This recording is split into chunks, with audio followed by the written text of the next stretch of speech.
Hi, this is Keron Bhattacharya. I'm reading from my novel, Dolly PATEL, Part 2 of Reincarnation in the Holy Land. Chapter 20. The characters and events in this novel are fictional. The story so far. After spending 40 years in England, Bijon, a 60-year-old divorcee, is currently contemplating spending his retirement years in Calcutta, the city of his birth. 30 years ago, his wife had an abortion. This could have been averted had he been determined to save the baby. During his 50s, he was desperate to have a daughter, especially as his divorce pushed him towards other women. There was Dolly PATEL, a Jewess from Malabar, whose first husband was a Christian and the second a Hindu. The twice divorced woman set a trap for him soon after his divorce. On Saturday, they stayed in bed most of the time, trying to remove all their doubts about the previous evening. They were chatting, whispering, kissing, telling each other anecdotes from the past, and of course, making love.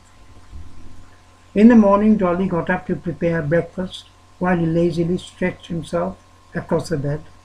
When she brought the breakfast, he was reluctant to sit up, and Dolly had to push him so that she could slide in. At midday, he rose from the bed and made something simple, cheese on toast and coffee. In the evening, they had chicken tikka masala and rice, delivered by the local Indian restaurant. They were happy. The bliss of the coupling was far too powerful for anything else to intrude. The next day was sunny and considerably warm for the season, and they ventured out to Regent's Park and hired a boat. Dolly took the passenger seat, and he had the task of taking the oars, which he did with gusto.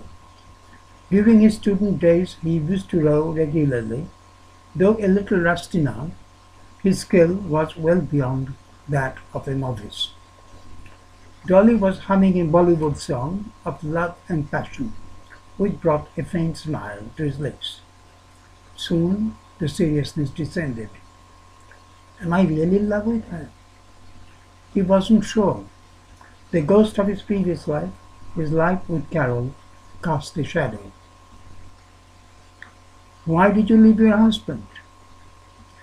Dolly wasn't expecting a question like that to be thrown at her so suddenly.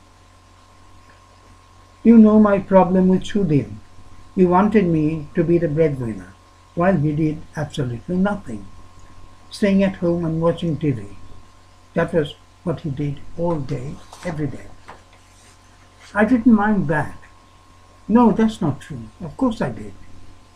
But that was not the reason why I walked out on him. He's a violent man, and often I feared for my life. What about your previous husband? Dolly remained silent, but her eyes soon filled. Perhaps she was reminded of a sad phase in her life. He was on the verge of letting it pass, but something inside pushed him to play devil's advocate. After the previous day's lovemaking, he needed emotional security. But judging by the fate of her two husbands, the prospect seemed less than promising. Was your first husband violent as well?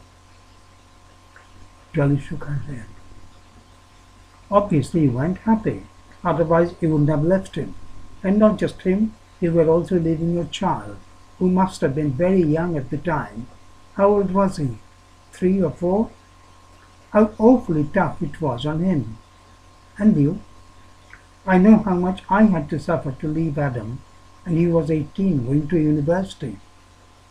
How could a mother like you leave her 4-year-old son? And for what? Dolly took a handkerchief out of her bag to wipe her tears. Her eyes were already bloodshot. Her tragic expression, however, failed to create any sympathy in him, for he was hell-bent on extracting a reply. I fell in love with Shudin. Surely that couldn't have been the only reason. You weren't just replacing one man with another. You were sacrificing your son, your husband, your home, and a secure life. Why?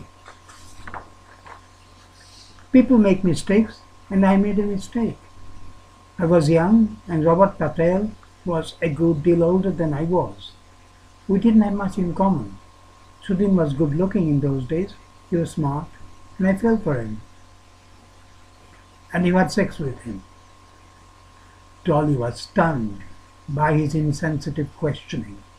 Her eyes welled up again, and she looked distantly towards the bridge in the park, but he wasn't prepared to let it rest.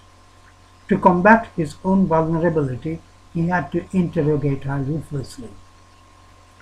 So your husband was out, baby in another room, and you were satisfying your lust with Sudhin, perhaps in your matrimonial bed. You must have had affairs while married to Keron? Never. Then you were an exception. I didn't want to risk it, he said loftily. I wanted nothing to come in the way and break up my marriage. Then why did you divorce? He did not reply. It was far too painful for him to reveal something so very personal. Dolly knew she had found the weapon to silence him. There must have been some reason for you to leave your wife. I know you left her. She told me so. And she didn't know the reason. Life with her was stifling, and he wanted your freedom. So you told her. Surely that can't be a valid reason for a divorce. At least I fell in love with Sudhin, and I'm readily admitting it. No doubt it was a mistake. With hindsight, many of us could speak wisely about the error of judgment that devastated our life. But with you, just saying you wanted freedom after so many years of marriage was callous, extremely callous. In spite of such provocation, not a word of an excuse came out of him. As the journey through the abyss of his past made him sink into silence, their earlier affection for each other evaporated like a summer bubble. I want to go home this evening. Dolly broke the silence as soon as they got in the car. Okay. He now knew Dolly was not the woman for him, and a desire to go home was a welcome relief. No, she could not give him what he wanted. She could not give him a child. Thank you.